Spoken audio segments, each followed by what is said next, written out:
माझं नाव राहुल आहे. मी पुण्याच्या एका नामांकित इन्स्टिट्यूटमधून फोटोग्राफी आणि व्हिज्युअल आर्टचा फायनल इयरचा कोर्स करत होतो. माझे काका आनंद हे हिमाचल प्रदेशातील कुल्लू मनाली या निसर्गरम्य भागात राहायचे. तिथे त्यांचा सफरचंदाच्या बागांचा आणि ट्रेकिंग गिअरचा एक मोठा बिझनेस होता. काका कामाच्या निमित्ताने अनेकदा 2-3 दिवस लाहौल स्पिती किंवा डोंगराळ भागाच्या ट्रेकरच्या ग्रुप सोबत असायचे. त्यामुळे ते अनेकदा घराबाहेरच असायचे. माझ्या काकूचे नाव काव्या होते.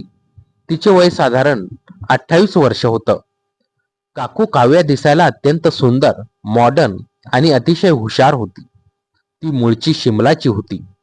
त्यामुळे तिचे राहणे बोलणे खूप आकर्षक होते. तिचा स्वभाव खूप प्रेमळ आणि मनमिळावू होता.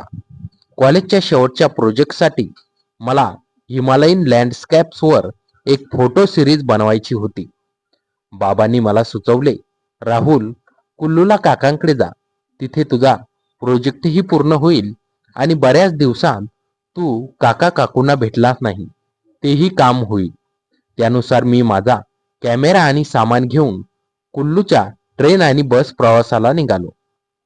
काकांचे घर कुल्लू शहरापासून थोडे दूर एका घनदाट देवदार झाडांच्या जंगलाजवळ आणि बियास नदीच्या एका उपप्रवाहाच्या कडेला होते. ते लाकूड आणि दगडाने बनवलेले एक मोठं सुंदर कॉटेज होतं. पहिल्या दिवशी मी तिथे पोहोचलो तेव्हा काकांनी माझे खूप छान स्वागत केलं. पण त्याच रात्री त्यांना एका मोठ्या ट्रेकिंग ग्रुपला गाईड करण्यासाठी 3 दिवसांसाठी डोंगरावर जावं लागलं. घरात फक्त मी आणि काव्या काकू दोघंच उरलो. पहिल्या दिवशी आमच्यात जास्त संवाद झाला नाही. मी माझ्या खोलीत बसून फोटो एडिट करत असायचो आणि काकू तिच्या कामात व्यस्त असायची. डोंगर भागात रात्री लवकर अंधार पडतो आणि थंडी खूप वाढते. पहिल्या रात्री बाहेर बर्फाळ वारा सुटला होता. रात्री 12:30च्या सुमारास मला खूप भूक लागली, म्हणून मी खाली किचनमध्ये काहीतरी खाण्यासाठी गेलो. परत येत असताना हॉलमधील शेकोटीच्या मंद प्रकाशात मला काकू सोफ्यावर पडलेली दिसली. ती टीव्ही पाहत असतानाच तिथे झोपी गेली होती. तिने अंगावर घेतलेली मऊ लोकरीची शाल थोडी बाजूला झाली होती आणि शेकोटीच्या लालसर प्रकाशात तिचं ते रूप अत्यंत आकर्षक दिसत होतं. तिला त्या रूपात पाहून माझ्या मनात पहिल्यांदाच काकूबद्दल एक वेगळी, पूर्वी कधी न जाणवलेली भावना जागृत झाली. त्या रात्री थंडी असूनही माझ्या अंगातून घामाच्या धारा सुटल्या आणि मला खूप उशिरा झोप लागली. दुसऱ्या दिवशी सकाळपासून मी काकूकडे एका वेगळ्या नजरेने पाहू लागलो.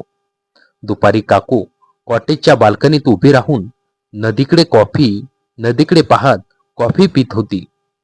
मी कॅमेरा घेऊन तिथं गेलो आणि म्हणालो, काकू, मला इथल्या स्थानिक संस्कृतीचे आणि काही लपवलेल्या जागांचे फोटो घ्यायचे आहेत. तुझ्या फोनमध्ये काही चांगले लोकेशन्स आहे का? जरा दाखव ना. तिने हसून तिचा फोन माझ्याकडे दिला. मी लोकेशन्स बघण्याच्या बहाण्याने तिच्या फोनचे चार्ट्स आणि गॅलरी तपासण्याचा प्रयत्न केला, पण तिथं काही संशयास्पद नव्हतं. काकूने अचानक मागे वळून माझ्याकडे पाहिलं. तिचे डोळे मिश्किल होते. ती म्हणाली, काय रे राहुल, फोटोचे लोकेशन शोधतोय की माझ्या फोनमध्ये काहीतरी गुप्त शोधतोय? मी पुरता गडबडलो आणि म्हणालो, नाही हो काकू, काही नाही. त्याच दिवशी संध्याकाळी अचानक कुल्लूमध्ये जोराचा पाऊस आणि गारपीट सुरू झाली. डोंगर भागात पाऊस पडला की लाईट जाणे सामान्य होते. संपूर्ण कॉटेज अंधारात बुडाले. फक्त शेकोटीचा प्रकाश आणि मेणबत्त्यांचा उजेड. काकूने रात्रीचे जेवण बनवले आणि आम्ही दोघांनी शेकोटीजवळ बसून जेवण केलं. थंडी टाळण्यासाठी काकूने थोडी स्थानिक वाईन काढली आणि मला ही ऑफर केली. गप्पा मारता मारता आमच्यातला संकोच पूर्णपणे संपला. काकूने हसत विचारले, राहुल, पुण्यात एवढ्या मुली आहेत तुझ्या कॅमेऱ्याच्या लेन्सने कोणाला पकडलं की नाही अजून? मी म्हणालो, नाही काकू, माझ्याकडे फक्त निसर्गाचे फोटो घ्यायला वेळ असतो, मुलींकडे बघायला नाही. काकू माझ्याजवळ सरकली आणि म्हणाली, पुण्यातल्या मुलींना सौंदर्याची पारख नसेल मग. तिच्या त्या शब्दांनी आणि तिच्या शरीरातून येणाऱ्या सुवासामुळे माझी धडधड वाढली. रात्री 11च्या सुमारास आम्ही दोघे शेकोटीच्या अगदी जवळ बसलो होतो. बाहेर वादळ घोंगावत होतं. मी हिम्मत केली आणि माझा हात हळूच तिच्या हातावर ठेवला. तिने हात मागे घेतला नाही, उलट तिने माझ्याकडे एक गूढ नजर टाकली. मी अजून जवळ गेलो आणि तिला मिठीत घेण्याचा प्रयत्न केला, पण तेवढ्यात काकूने मला दूर ढकललं आणि ती उभी राहिली. तिच्या चेहऱ्यावर एक खोटा राग होता. ती म्हणाली, राहुल, हे चुकीचं आहे. तू काकांचा पुतण्या आहे. जर काकांना हे समजलं तर विचार कर काय होईल. मी खूप घाबरलो. मी म्हणालो, सॉरी काकू, पण तू एवढी सुंदर आहेस की मी स्वतःवरचा ताबा गमावला. प्लीज काकांना काही सांगू नकोस. काकूंनी काही वेळ माझ्याकडे पाहिलं, मग ती हलकेच हसली. ती माझ्याजवळ आली. तिने माझा हात पकडला आणि माझ्या कानात कुजबुजली, माझी एक अट आहे. कुल्लूच्या या कॉटेजमध्ये जे काही घडल ते या जंगलाच्या बाहेर जाता कामा नाही. उद्या जेव्हा तुझे काका येतील तेव्हा तू त्यांच्यासमोर असं वागायचं जणू काहीच झालंच नाही. जर तू हे गुपित आयुष्यभर पाळणार असशील तरच. मी तात्काळ संमती दिली. त्या वादळी आणि थंड रात्री बाहेर बर्फ पडत होता, पण कॉटेजच्या आत आम्ही दोघे एकमेकांच्या उभेत आणि धुंदीत पूर्णपणे हरवून गेलो. काकूंचे ते अद्भुत सौंदर्य माझ्या कवेत होते. ती रात्र आमच्या आयुष्यातील सर्वात थरारक रात्र ठरली. सकाळी काका परत आले. मी आणि काकू अतिशय नॉर्मल वागत होतो. काकूला इतक्या सहजतेने वावरताना पाहून मला तिच्या संयमाचे कौतुक वाटले. पुढील 4 दिवस मी फोटो काढण्यात घालवले, पण जेव्हा जेव्हा काका बाहेर असायचे तेव्हा आमचं हे गुप्त नातं कॉटेजच्या बंद दारामागे बहरू लागलं होतं. माझा प्रोजेक्ट संपला आणि मी पुण्याला परत आलो. या गोष्टीला 8 महिने झाले होते. मी माझ्या पुण्यातल्या आयुष्यात व्यस्त झालो होतो, पण अचानक एक दिवस काकांचा फोन आला. ते म्हणाले, राहुल, मी पुण्यात बिझनेसच्या कामानिमित्त 1 महिन्यासाठी येतोय आणि हो, तुझ्या काकूला तिथे काही शॉपिंग करायची आहे म्हणून तीही माझ्यासोबत येते. आम्ही तुझ्याच फ्लॅटवर थांबणार आहोत. माझे आई वडील त्यावेळेस वैयक्तिक कामासाठी परदेशात गेले होते, त्यामुळे फ्लॅटवर मी एकटाच होतो. हे ऐकून माझ्या पोटात गोळा आला. आनंद आणि भीती या दोन्ही भावनांनी मला घेरलं. 2 दिवसांनी काकू पुण्यात आले. काकू आधीपेक्षा जास्त सुंदर दिसत होती. फ्लॅटवर आल्यावर तिने काकांचा डोळा चुकून माझ्याकडे बघून एक जुनी आणि ओळखीची नजर टाकली. काका पुण्यातल्या एका मोठ्या ट्रेकिंग एक्सपोर्टच्या कामात व्यस्त झाले. पहिल्याच रात्री ते म्हणाले, राहुल, आज रात्री मला एक्सपोच्या मॅनेजमेंट कमिटी सोबत हॉटेलमध्ये डिनर आणि मीटिंग आहे. मला यायला पहाट होईल. तू आणि काव्या घरीच आहात. काळजी घ्या. काका गाडी घेऊन निघून गेली. घरात फक्त मी आणि काकू होतो. पुण्यातही त्या रात्री रिमझिम पाऊस सुरू होता. काकू वरच्या बेडरूम मध्ये होती. मी हळूच पायऱ्या चढून वर गेलो. ती खिडकीपाशी उभी राहून पावसाचा आनंद घेत होती. मी मागून जाऊन तिला मिठीत घेतले. तिनेही मला घट्ट पकडले. आम्ही दोघे पुन्हा त्या गुपिताच्या दुनियेत वाहून गेलो. तासभरानंतर आम्ही दोघे बेडवर शांत बसलो होतो. अचानक माझ्या फोनवर एक मेसेज आला. तो काकांचा मेसेज होता. मेसेज वाचून माझ्या अंगावर काटा आला. काकांनी लिहिलं होतं, राहुल, माझी मीटिंग कॅन्सल झाली. मी फ्लॅटच्या पार्किंगमध्ये पोहोचलोय. खाली वॉचमॅनने मला सांगितलं की तू आणि काव्या रात्री गॅलरीत एकत्र उभे होतात. मी लिफ्टने वर येतोय. दरवाजा उघडा ठेव. माझा थरकाप उडाला. काका खाली पोहोचले होते. काकूने मेसेज पाहिला आणि तीही घाबरली. राहुल, मी तुला म्हणाले होते, काकांना कुल्लूमध्ये संशय आला होता. ते मुद्दाम पुण्यात आले आपल्यावर नजर ठेवायला. काकूने घाईघाईने तिचे कपडे ठीक केले. मी खोलीबाहेर पडणार इतक्यात लिफ्ट थांबल्याचा आणि बाहेर काकांच्या पावलांचा आवाज आला. आता खाली जाणे अशक्य होते. काकूने मला बेडच्या खालच्या हायड्रोलिक बॉक्समध्ये लपायला सांगितले. मी पटकन बेडचा बॉक्स उघडून आत शिरलो आणि तिने तो बंद केला. आत प्रचंड अंधार होता आणि मला श्वास घेणे कठीण जात होते. काकांनी चावीने दरवाजा उघडला आणि ते थेट बेडरूम मध्ये आले. काव्या, तू अजून जागी आहेस? आणि राहुल कुठे आहे? काकांचा आवाज अत्यंत कठोर होता. तो खाली त्याच्या खोलीत झोपला असेल, काकूने थरथरत्या आवाजात उत्तर दिलं. खोटं बोलू नकोस. वॉचमॅनने स्पष्ट सांगितले की तो वर आला होता. आणि हा बघ, राहुलचा कॅमेरा आणि त्याचा फोन याच खोलीत बेड शेजारी पडलाय. काका जोरात ओरडले. त्यांनी रागात बेडवर हात मारला. मी अगदी बेडच्या खाली होतो. माझे हृदय थांबल्यासारखे झाले होते. काका म्हणाले, मला कुल्लूमध्येच तुमच्यावर संशय आला होता, म्हणूनच मी पुण्यात आलो. आज मी राहुलला रंगेहात पकडणार होतो. काकांनी रागात खोलीतल्या वस्तू फेकायला सुरुवात केली. ते कपाट उघडून पाहू लागले. तेवढ्यात काकांचा फोन वाजला.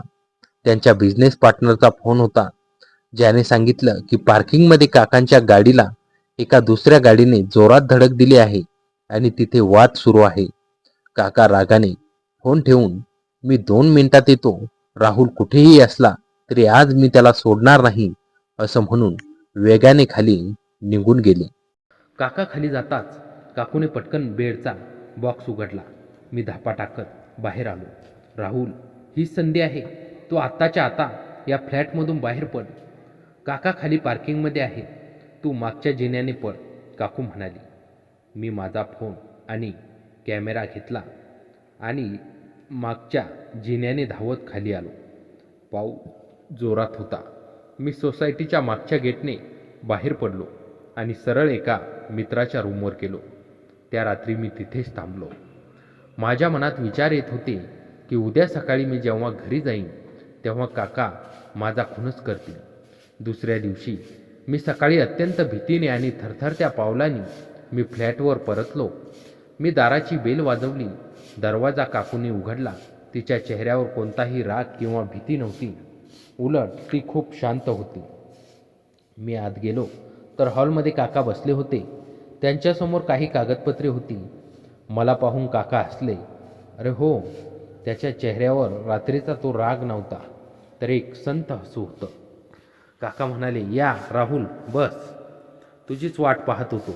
मी गोंधळलो आणि घाबरलो. मी काकूंकडे पाहिले. तिने मला डोळ्याने शांत राहण्याचा इशारा केला. काका पुढे म्हणाले, राहुल, काल रात्री जे काही झालं तो माझ्या एका मोठ्या प्लॅनचा भाग होता. मला माहीत आहे की तुझं आणि काव्याचं काय चाललंय. खरं तर कुल्लूमध्येच मला हे समजलं होतं. माझे पाय थरथरू लागले. काका, मला माफ करा. काकींनी मला थांबवले आणि म्हणले, माफ कशासाठी राहुल? तुला माहीत नाहीये, पण माझा आणि काव्याचा विवाह हा केवळ एक कौटुंबिक करार होता. आमच्यात कधीही प्रेम नव्हतं. मला कुल्लू सोडून कायमचं परदेशात सेटल व्हायचं आहे आणि तिथे माझा एक नवीन पार्टनर आहे. पण मला काव्याला घटस्फोट देण्यासाठी एक सबळ पुरावा हवा होता, जेणेकरून मला तिला पोटगी द्यावी लागणार नाही. मी थक्क होऊन ऐकत होतो. काका पुढे म्हणाले, काल रात्री मी मुद्दाम तो देखावा केला. फ्लॅटच्या वॉचमनला मीच पैसे देऊन सांगायला लावलं होतं. आणि काल रात्री जेव्हा तू बेडच्या खाली लपला होतास तेव्हा या खोलीत लावलेल्या हिडन कॅमेऱ्यात तुमच्या दोघांचे एकत्र असलेले सगळे व्हिडिओ रेकॉर्ड झाले आहेत. माझ्याकडे आता पुरावा आहे. माझ्या डोक्यावर जणू वीज कोसळली. आम्ही ज्या गुपिताला आमचे प्रेम आणि थरार समजत होतो तो काकांचा रचलेला एक सापळा होता. काका उठले. त्यांनी काव्या काकूकडे पाहिले आणि म्हणाले, काव्या, या कागदपत्रावर सही कर. परस्पर संमतीने घटस्फोट होईल. मी कोर्टात हे व्हिडिओ सादर करणार नाही, ज्यामुळे राहुलचं करिअर आणि तुमच्या कुटुंबाची इज्जत वाचेल. बदल्यात मला माझा बिझनेस आणि मालमत्ता पूर्णपणे माझ्या नावावर हवी आहे. काव्या काकूने शांतपणे पेन घेतला आणि त्या कागदावर सही केली. तिच्या डोळ्यात पाणी नव्हतं, तर एक वेगळाच अभिमान होता. तिने काकूंकडे पाहून म्हटलं, आनंद, मला तुमच्या मालमत्तेची कधीच हाव नव्हती. मला फक्त या बंधनातून मुक्त व्हायचं होतं. काकांनी कागदपत्रे घेतली, त्यांचा सॅक उचलला आणि माझ्याकडे बघून म्हणाले, थँक्स राहुल, तुझ्यामुळे माझा रस्ता सोपा झाला. काका फ्लॅटबाहेर निघून गेले आणि कायमचे आमच्या आयुष्यातून निघून गेले. घरात आता फक्त मी आणि काव्या काकू उरलो होतो. हॉलमध्ये प्रचंड शांतता होती. मी काकूंजवळ गेलो आणि म्हणालो, काकू, हे सगळं? काकूने माझ्या ओठांवर बोट ठेवलं. ती हलकेच हसली. तिच्या डोळ्यात आता कोणतीही भीती नव्हती. ती म्हणाली, राहुल, आनंदला वाटतंय की त्याने गेम खेळला, पण त्याला हे माहीत नाही की कुल्लूच्या त्या पहिल्या रात्री जेव्हा मी तुला अट घातली होती, तेव्हाच मला माहीत होतं की आनंद आपल्यावर पाळत ठेवतो. मला त्याच्याकडून मुक्ती हवी होती, जी आज मिळाली. आता हे गुपित संपलं आहे आणि एक नवीन सुरुवात सुरू झाली आहे. तिने माझा हात पकडला. पुण्यातल्या त्या फ्लॅटमध्ये बाहेर पाऊस थांबला होता आणि खिडकीतून कोवळे ऊन आत येत होते. आम्ही दोघांनी काकांचे संशयाचे जाळे तोडून एका नवीन मुक्त नात्यात पाऊल ठेवलं होतं. राहुल आणि काव्याच्या आयुष्यातलं ते वादळ आता शांत झालं होतं, पण त्या शांततेत एक वेगळीच ऊब आणि आत्मीयता होती. काका निघून गेल्यावर फ्लॅटमध्ये पसरलेली ती सभ्यता कोणत्याही भीतीची नव्हती, तर एका सुटकेची आणि नव्या सुरुवातीची होती. खिडकीतून येणारे कोवळे ऊन थेट हॉलमध्ये पडले होतं, ज्यामुळे वातावरणातील जुना काळोख पार निघून गेला होता. काव्या सोफ्यावर शांत बसली होती. तिच्या चेहऱ्यावर आतापर्यंत असलेला तो संभ्रम आणि दबावाचे सावट पूर्णपणे नाहीसे झाले होते. ती मुक्त श्वास घेत होती. राहुल तिच्याजवळ गेला आणि तिचा हात आपल्या हातात घेतला. काव्या, मला अजूनही या सगळ्यावर विश्वास बसत नाहीये. मला वाटत होतं आज सगळं संपणार, पण तू हे सगळं आधीच. राहुलने तिच्या डोळ्यात पाहत विचारलं. काव्याने हलकेच हसून आपला दुसरा हातही त्याच्या छातीवर ठेवला. राहुल, कुल्लूमध्ये जेव्हा तू माझ्याजवळ आलास तेव्हा माझ्या मनात तुझ्याबद्दल प्रेम होतं, पण मनात एक भीतीही होती. आनंद माझ्यावर पाळत ठेवत आहे हे मला माहीत होतं, पण मला हेही समजलं होतं की या जाळ्यातून सुटण्याचा हाच एक मार्ग आहे. मी तुला आधी काही सांगितलं नाही, कारण मला तुझा निष्पापपणा आणि ती खरी ओढ कॅमेऱ्यात अगदी खरीखुरी दाखवायची होती, जी आनंदला पुरावा म्हणून हवी होती. तिच्या या शब्दांनी राहुलच्या मनातील तिच्याबद्दलचा आदर अजूनच वाढला. तो तिच्या अधिक जवळ सरकला. पुण्यातल्या त्या फ्लॅटमध्ये आता कोणताही तिसरा माणूस नव्हता, कोणताही छुपा कॅमेरा नव्हता आणि पकडले जाण्याची भीतीही नव्हती. त्या दिवशी संध्याकाळी पावसाने पुन्हा हजेरी लावली, पण यावेळी तो पाऊस भीतीचा नव्हता, तर प्रेमाचा होता. राहुलने हॉलमधील मोठे दिवे बंद केले आणि कुल्लूच्या आठवणी ताज्या करत काही मेणबत्त्या पेटवल्या. मंद प्रकाशात काव्याचे सौंदर्य अधिक खुलून दिसत होते. तिने निळ्या रंगाची एक साधी पण अत्यंत सुंदर साडी नेसली होती. राहुलने म्युझिक सिस्टीमवर एक संत रोमॅन्टिक धून लावली. तो काव्यासमोर गेला आणि तिने आपला हात त्याच्या हातावर दिला. दोघेही त्या संगीताच्या तालावर हळुवारपणे डान्स करू लागले. एकमेकांच्या डोळ्यात पाहताना शब्दांची गरज उरली नव्हती. राहुलचा हात तिच्या कमरेजवळ जाताच काव्याच्या अंगावर एक शहारा उमटला. तिने आपले डोकं त्याच्या छातीवर टेकवलं. राहुल, मी आयुष्यात कधी इतकी सुरक्षित आणि आनंदही नव्हती अनुभवली, ती अगदी हळुवार आवाजात कुजबुजली. राहुलने तिची हनुवटी वर केली आणि तिच्या डोळ्यात पाहिलं, जिथे फक्त आणि फक्त त्यांच्याबद्दलचे प्रेम ओसंडून वाहत होते. त्याने हळूच तिचे विस्कटलेले केस कानामागे केले आणि तिच्या ओठावर आपले ओठ टेकवले. तो स्पर्श अत्यंत उत्कट आणि प्रदीर्घ होता. त्या एका चुंबनात त्याच्या मागील 8 महिन्यांचा विरह, ती भीती आणि एकमेकांबद्दलची तीव्र ओढ विरघळून गेली. रात्र जशी जशी पुढे सरकत होती, तसा तसा बाहेरचा पाऊस आणि आतल्या खोलीतील त्यांच्या भावनांचा वेग वाढत होता. राहुलने काव्याला आपल्या कवेत उचलून घेतलं आणि तो तिला बेडरूममध्ये घेऊन गेला. त्या रात्री खोलीत कोणताही नाईट लॅम्प नव्हता, फक्त खिडकीमधून येणारा पुसट प्रकाश होता. बेडवर पडल्यावर काव्याने राहुलला स्वतःकडे ओढले.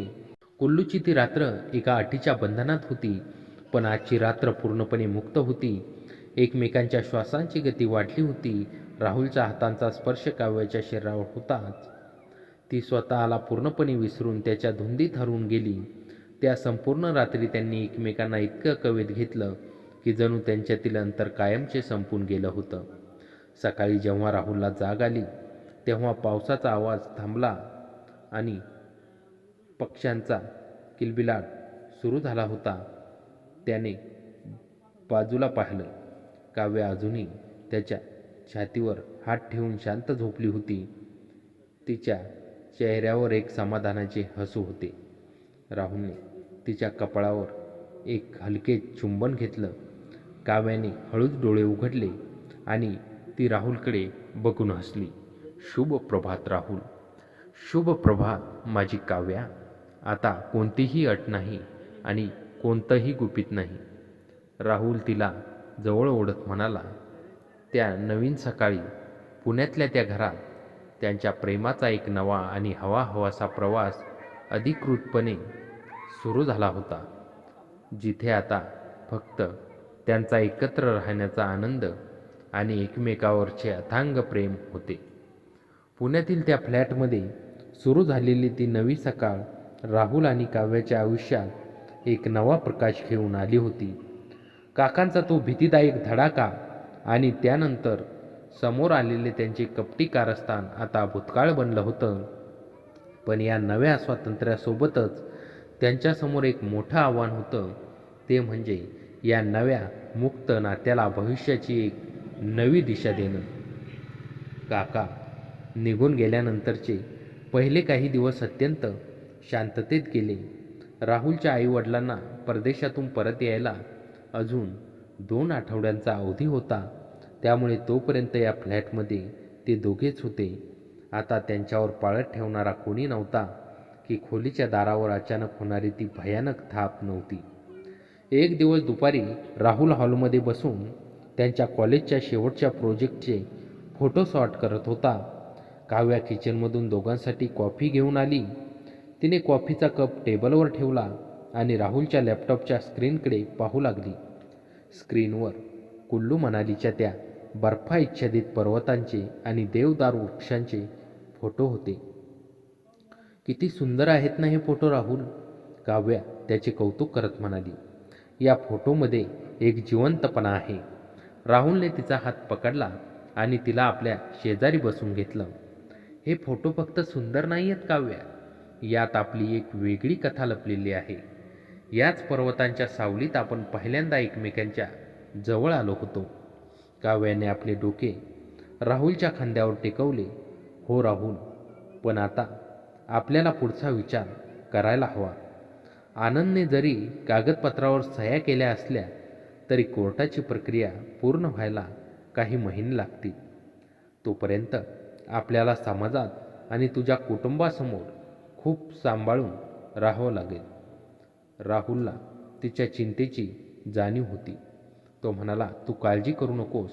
माझे आईबाबा आल्यावर मी त्यांच्याशी अत्यंत शांतपणे आणि समजूतदारपणे बोलेन. आनंद काकांनी तुझ्यासोबत केलेल्या अन्यायाची कल्पना त्यांनाही आहे. जेव्हा त्यांना समजेल की त्यांनी केवळ एका करारासाठी तुझ्याशी लग्न केलं होतं, तेव्हा तेही तुझ्या पाठीशी उभे राहतील. त्याच रात्री पुण्यात पुन्हा एकदा मुसळधार पाऊस सुरू झाला.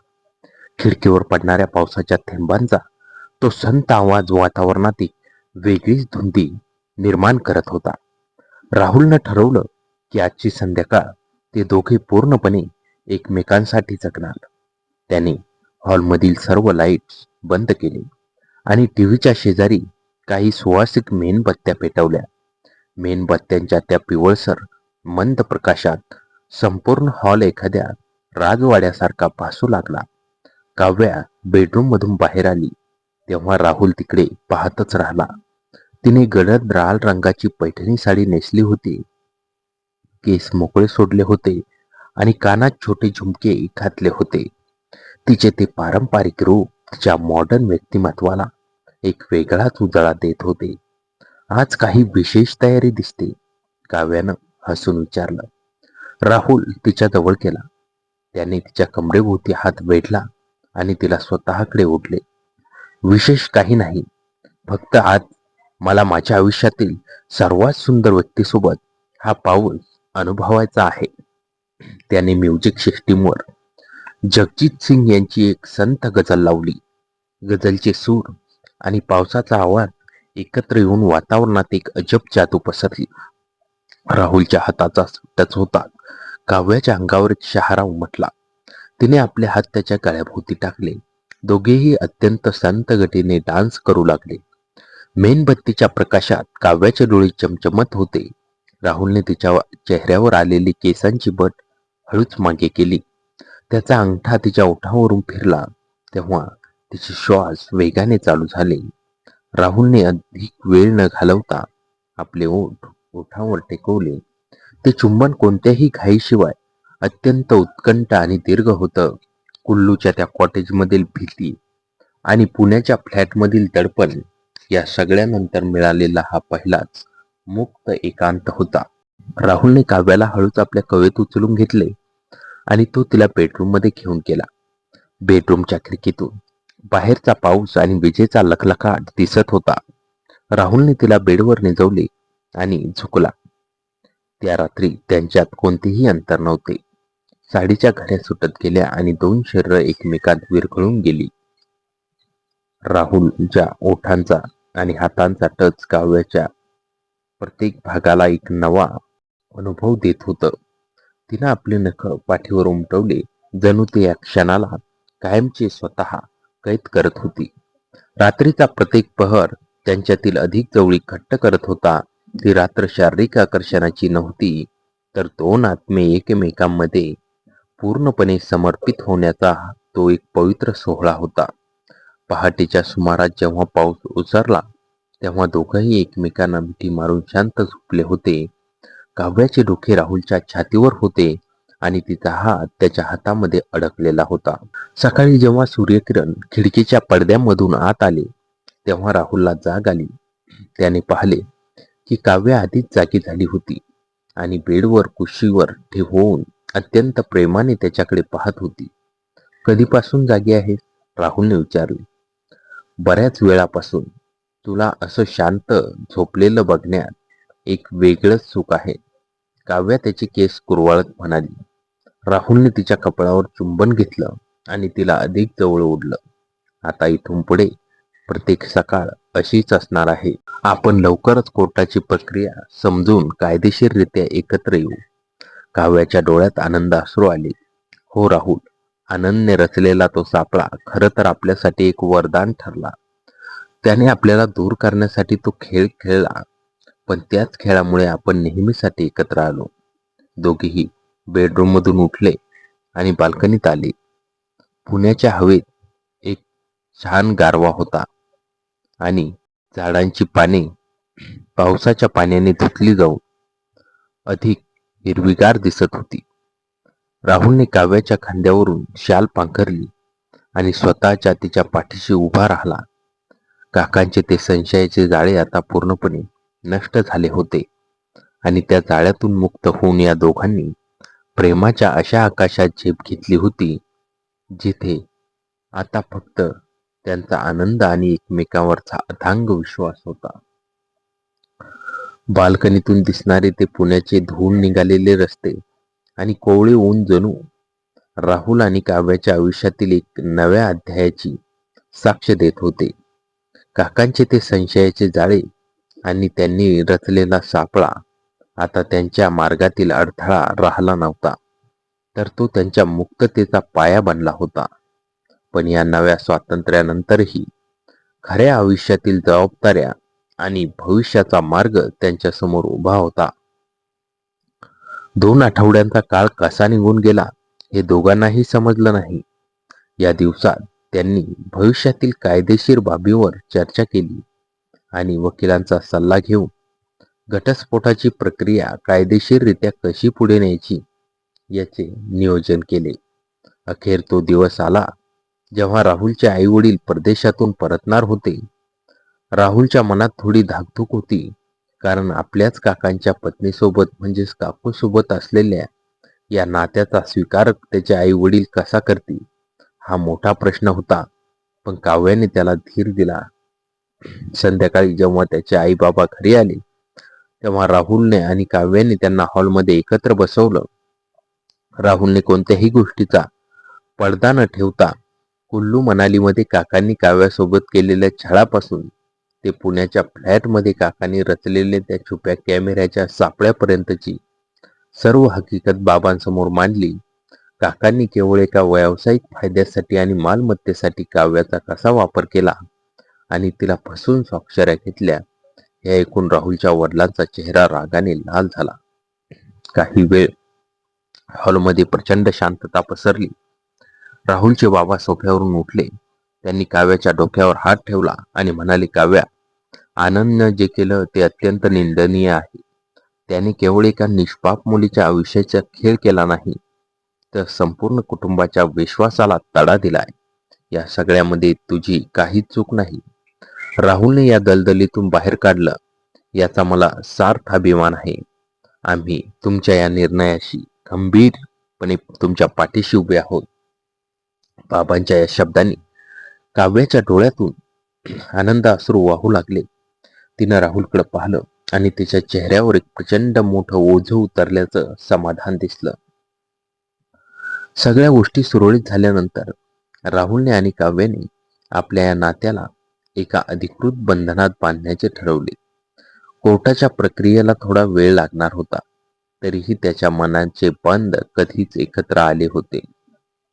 त्याच आठवड्यात एका विकेंडला राहुल काव्याला पुण्याच्या जवळ असलेल्या एका शांत निसर्गरम्य हिल स्टेशनवर घेऊन गेला. तिथे त्याने एका जुन्या पद्धतीचे लाकडी कॉटेज बुक केले होते, जे त्यांना कुल्लूच्या त्या पहिल्या रात्रीची आठवण करून देत होते. पण यावेळी तिथे कोणाचीही भीती नव्हती. संध्याकाळी डोंगर रांगांच्या मागे सूर्य मावळत असताना बाल्कनीतून दऱ्यामध्ये धुक्याची चादर पसरत होती. राहुलने बाल्कनीत 2 खुर्च्या ठेवल्या आणि कॉफीचे 2 कप आणले. काव्याने हलक्या पांढऱ्या आणि गुलाबी रंगाची फ्लोअर साडी नेसली होती. डोंगराळ हवेमुळे तिचे केस तिच्या चेहऱ्यावर उडत होते. राहुल तिच्या मागे जाऊन उभा राहिला. त्याने आपले दोन्ही हात तिच्या कमरेभोवती वेढले आणि तिला स्वतःच्या शरीराजवळ ओढले. काव्याने मागे वळून त्याच्या डोळ्यात पाहिलं. तिच्या डोळ्यात आता कुल्लूची ती जुनी अट नव्हती, तर एक अथांग विश्वास होता. राहुल, कधी कधी मला वाटतं की मी एखादं स्वप्न पाहत आहे का? कुल्लूच्या त्या अंधाऱ्या रात्री जे सुरू झालं ते आज इथे इतकं सुंदर रूप घेईल असं मला कधीच वाटलं नव्हतं. काव्या अगदी हळुवार आवाजात म्हणाली. राहुलने तिच्या कपाळावर ओठ टेकवले. काव्या, ते स्वप्न नव्हतं आणि सुरुवातही काल्पनिक नाही. आपण त्या भीतीला आणि संशयाला हरून इथे पोहोचलो आहोत. आता आपल्यात कोणताही लपालपीचा खेळ नाही. रात्र होता. कॉटेजच्या बाहेर थंड वारा सुटू लागला. राहुलने कॉटेजच्या आतील शेकोटी पेटवली. लालसर पिवळ्या ज्वालांचा तो प्रकाश संपूर्ण खोलीत पसरला. राहुलने काव्याचा हात धरला आणि तिला शेकोटीच्या जवळ आणलं. त्या मंद आणि उबदार प्रकाशात राहुलने आपल्या खिशातून एक छोटी अतिशय सुंदर सोन्याची अंगठी काढली. तो काव्यासमोर गुडघ्यावर बसला. काव्याने आश्चर्याने आणि आनंदाने आपल्या तोंडावर हात ठेवला. काव्या, कायदेशीर गोष्टी वेळेनुसार होतीलच, पण माझ्या मनाच्या कोर्टात तू माझी कायमची झाली आहेस. तो आयुष्यभर माझ्या कॅमेऱ्याची मुख्य फ्रेम आणि माझ्या आयुष्याची जोडीदार बनवशील का? राहुलनं विचारलं. काव्याचे डोळे पाणावले. तिने होकारार्थी मान डोलावली आणि आपला हात पुढे केला. राहुलने ती अंगठी तिच्या बोटात सरकवली. काव्याने तत्काळ राहुलला घट्ट मिठी मारली. त्या रात्री शिकोटीच्या उभेत निसर्गाच्या साक्षीने त्यांच्यातील अंतर कायमचे पुसले गेले. साडीचा तो आब हळूहळू सुटत गेला आणि 2 आत्मे एकमेकात पूर्णपणे विरघळून गेले. राहुलच्या हाताचा टच जेव्हा काव्याला एका नव्या जगात घेऊन जात होता, जिथे केवळ आदर, उत्कंठा आणि अथांग प्रेम होतं, ती रात्र त्यांच्या आयुष्यातील सर्वात प्रदीर्घ आणि अविस्मरणीय रात्र ठरली. दुसऱ्या दिवशी सकाळी जेव्हा दरीतून धुकं बाजूला झालं आणि कोवळं ऊन खोलीत आलं, तेव्हा दोघेही बाल्कनीत उभे राहून उगवत्या सूर्याकडे पाहत होते. राहुलने त्याचा कॅमेरा काढला आणि काव्याचा एक फोटो घेतला, ज्या फोटोत तिच्या चेहऱ्यावर जगातील सर्वात मोठं समाधान आणि स्वातंत्र्य झळकळत होतं. काकांचे ते संशयाचे जाळे आता पूर्णपणे नष्ट झालं होतं. त्या जाळ्यातून बाहेर पडून या दोघांनी एका अशा मोकळ्या अवकाशात झेप घेतली जिथं आता फक्त त्यांचा एकत्र राहण्याचा आनंद, एकमेकावरचा विश्वास आणि आयुष्याचा एक नवा सुंदर प्रवास होता. तर मित्रांनो, कथा कशी वाटली कमेंटमध्ये नक्की कळवा आणि चॅनलवर नवीन असाल तर आता सबस्क्राईब करा.